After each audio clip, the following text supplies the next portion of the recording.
Ha abda ha maxu de clich cricket de galapa. Callach the imig past eile, hosh yin gulach eden sport na dachi, call the shajoulach. I think it was mainly from my dad. So my parents are from Pakistan, so cricket over there is a huge thing.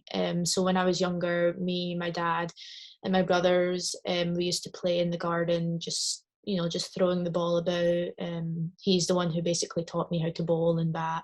He taught me the basics, and then from there, I went to Pollock Cricket Club. I think I was about 11, 10 or 11.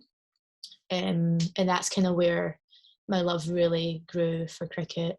So yeah, it started off with my dad. When I realised that this is something that I genuinely want to do, and I wanted to play for Scotland, like it became like an ambition. My dad and my mum, my whole family, they were so supportive. They, constantly drove me from Glasgow to Edinburgh, and then for matches, for training. Like they were amazing. My dad in particular, he's always been so supportive and so encouraging, and he's always said that sport is such an important part of life, whether you're a guy or a girl, it doesn't matter.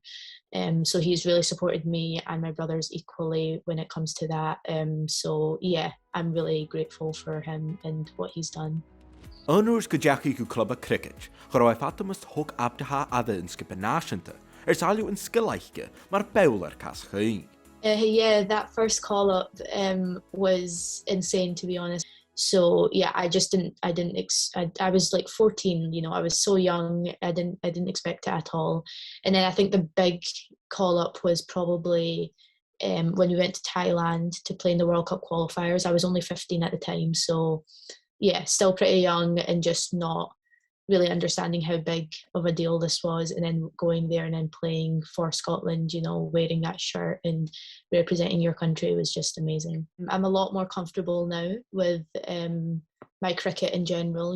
Obviously I've gotten a little bit better and a lot more confident and comfortable. So yeah, it has sunk in a little bit, but still, like, I think about it every now and then, and I'm just like, this is genuinely crazy. Like, I'm representing my country here, and I've played in so many different matches, gone to so many different countries, and I would have never been able to travel this much if it wasn't for cricket. So yeah, it is still pretty amazing to think about. Ha abda ha a farpish le haijabora, agus ha in docus gunurigi vinasar exemplar de gynele. Ha is munjin gevil kari yen Joshua kutrimach, gu shelton de gynjaka gefuute vi mar a hokrastu, agus kutchach a vi kumak grain, edna hau a crutching. Yeah, so I started wearing the hijab when I was about 10 years old, 10 or 11. And yeah, it was just kind of, I went away for this mini pilgrimage thing that we do called Umrah in Saudi Arabia. And we basically wore the scarf there the whole time. And then when I was on the plane, I talked to my mum about it, and I was like, I kind of want to keep doing this. So it was quite daunting going into school for the first day, and a whole load of questions were coming my way, like, why are you wearing that? What is that? Are you always going to be wearing it? And then after like a week or so, it was just like a normal thing for them. But yeah, I just think it's really important to kind of show that this is who I am. Like, I'm a Muslim and I'm proud to be a Muslim, and I will keep wearing the hijab whether I'm playing sport or doing whatever I'm doing. There's been quite a lot of conversation about me being the first kind of cricketer at a high level playing with a hijab on. And there's been a lot of talk on that. And I had a question a few months back saying, do you just want to be known as a cricketer rather than a cricketer who wears the hijab? But for me, I think it's really important to have those conversations, because there's not that many cricketers who wear hijabs, or any sports people that wear hijabs. So being that person, being that role model, and inspiring as many people as possible to show them that, yeah, you can wear whatever you like, you can be whoever you are and still play the sport that you love at a high level is really important. And those conversations, I think, need to be had, and I don't mind being that person. I think it's important. Gav abda ha pars san arpish 100 a staurus a chai, farpish cricket ha dolak astar et bielosluag mór. Beshin root nach diachnichi gubrach, agus se korma vaungi a vi a misk sar chlichter in cricket, vo it figure deal. I got a text saying that the Birmingham Phoenix would love to have you, and yeah, it was just not expected at all. I did not think ever that I was ever going to be part of the 100 or something as big as 100. So this year it was quite daunting first, like going in and seeing everyone, like all these people who are amazing cricketers and people who I've looked up to for such a long time. But you know, I fit in there amazingly. It was such a great experience, probably the best experience of my life.